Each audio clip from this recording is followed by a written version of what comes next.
Welcome back to Decked Out Jon Boats. Today we're going to be talking to Terry Brown. We're going to learn how he got into fishing and how Wired2Fish came about. Y'all stick with us. You're not going to want to miss this one.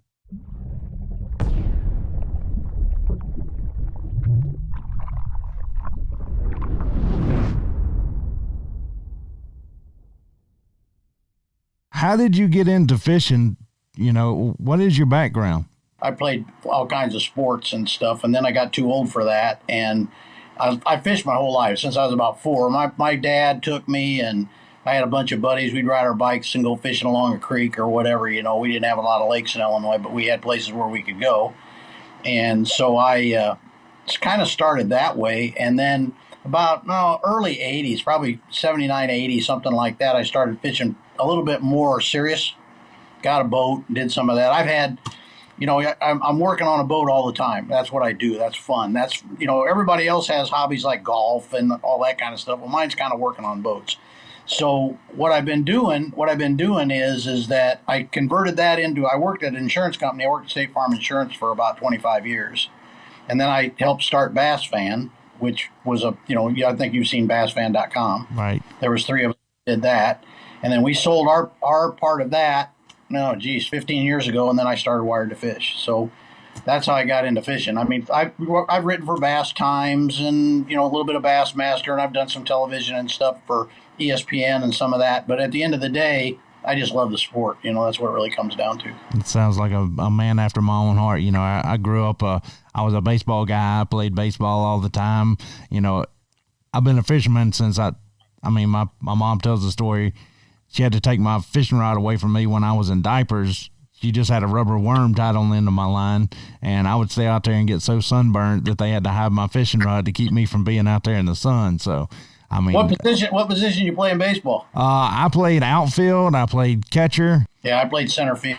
That's where I played. Played a little second base, and I caught some too, but then I got smarter than that, and they call those the tools of ignorance for a good reason.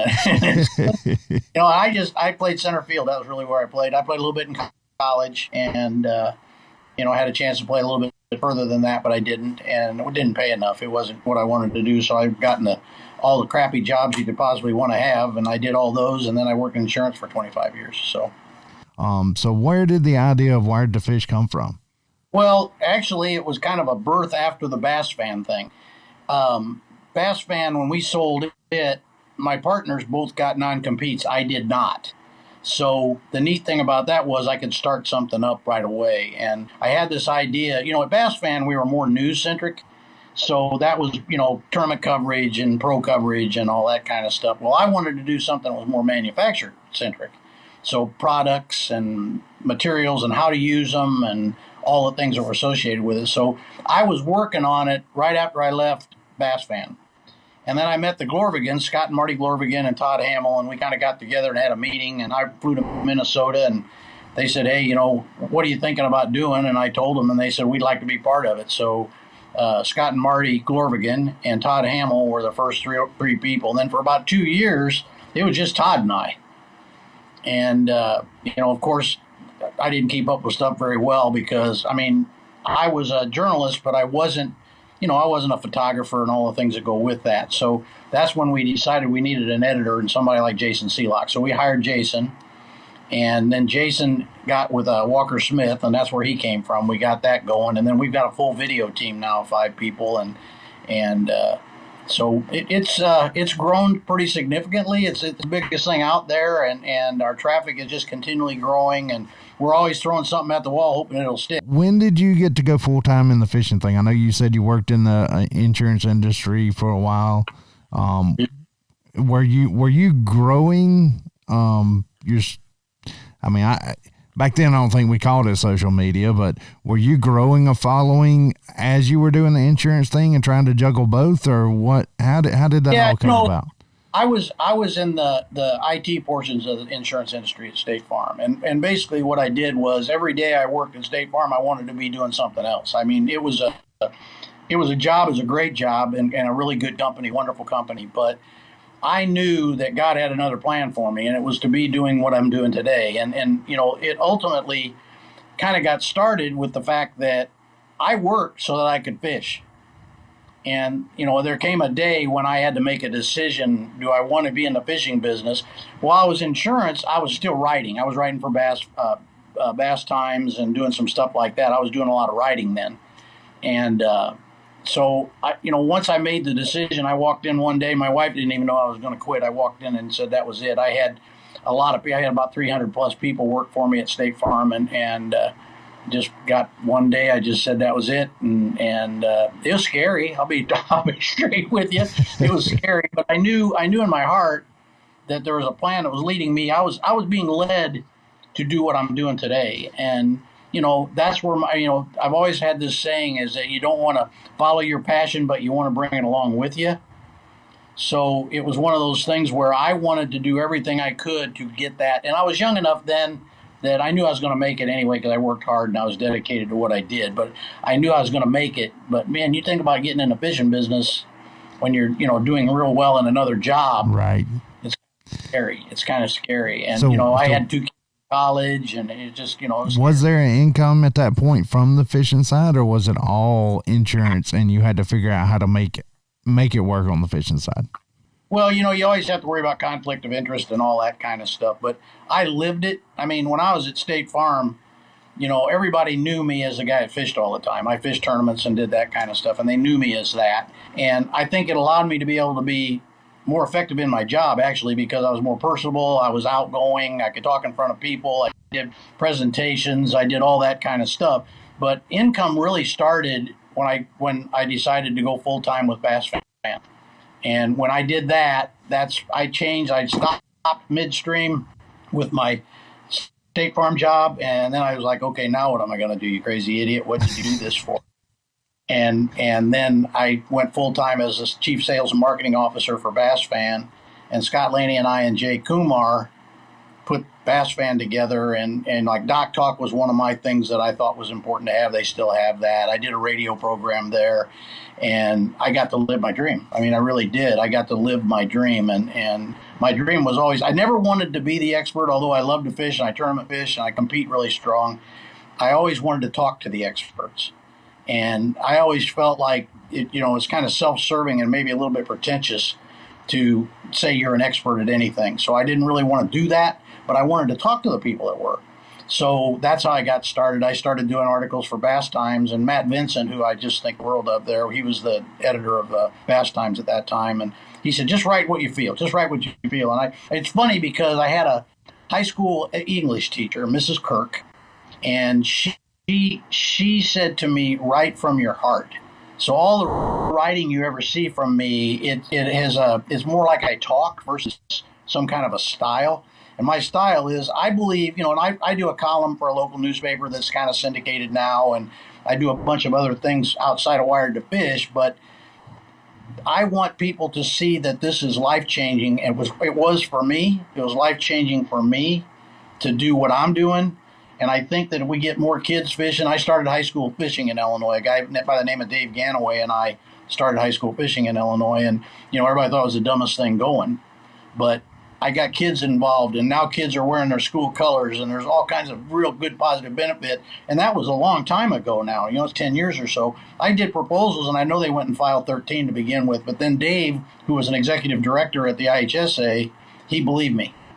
And we put it together, and now, we're over 20,000 kids, and we're having sectionals and state championships, and less COVID. COVID kind of messes with us, but it's a wonderful thing that grew out of my passion and grew out of my love to be able to make a difference. And, when you get to a certain age, it's funny, Brett, you get to a certain age, it's not so much about you, it's about how you can help others. And that's what I'm trying to get done, is try to help others understand and realize that fishing's an outlet to be able to enjoy your life. It's a stress reliever.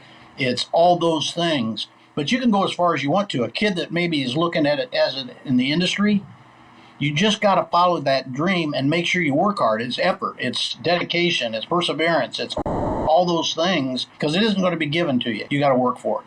Exactly. And it's amazing to see where bass fishing has gone. I mean, I grew up bass fishing. We always, fish tournaments, and I would watch the Bassmasters on TV on Saturday mornings. You had to get up early and watch it because you couldn't record it unless you can figure out how to program that VCR, which never happened. But, you know, there wasn't really a stepping stone from what I was doing to what they are doing. And now, you know, they have the college bass series and FLW. They have high school now, which I think is awesome because that lets people get into it when they're young, see a career in it, and develop that as they grow into the person they're going to be. And I think that's awesome. Well, you know, there's very few things. I mean, if you played baseball, I played baseball, and you can't play baseball when you're 65 years old, okay? Right. But you can fish. You can fish and be every bit as good. A fish doesn't know you're 65 or 60 or 25 or whatever. And what ends up happening is that it's a something you can follow your whole life. If you're 99 years old and you can stand up, you can fish.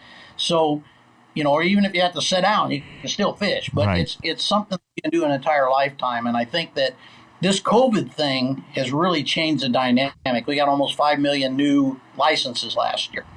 And it was because they didn't have anything else they could do, right? Exactly. So now it's about sustainability. It's about making sure that we do the right things for that guy that's starting out as much as we do for the guy that's a pro angler.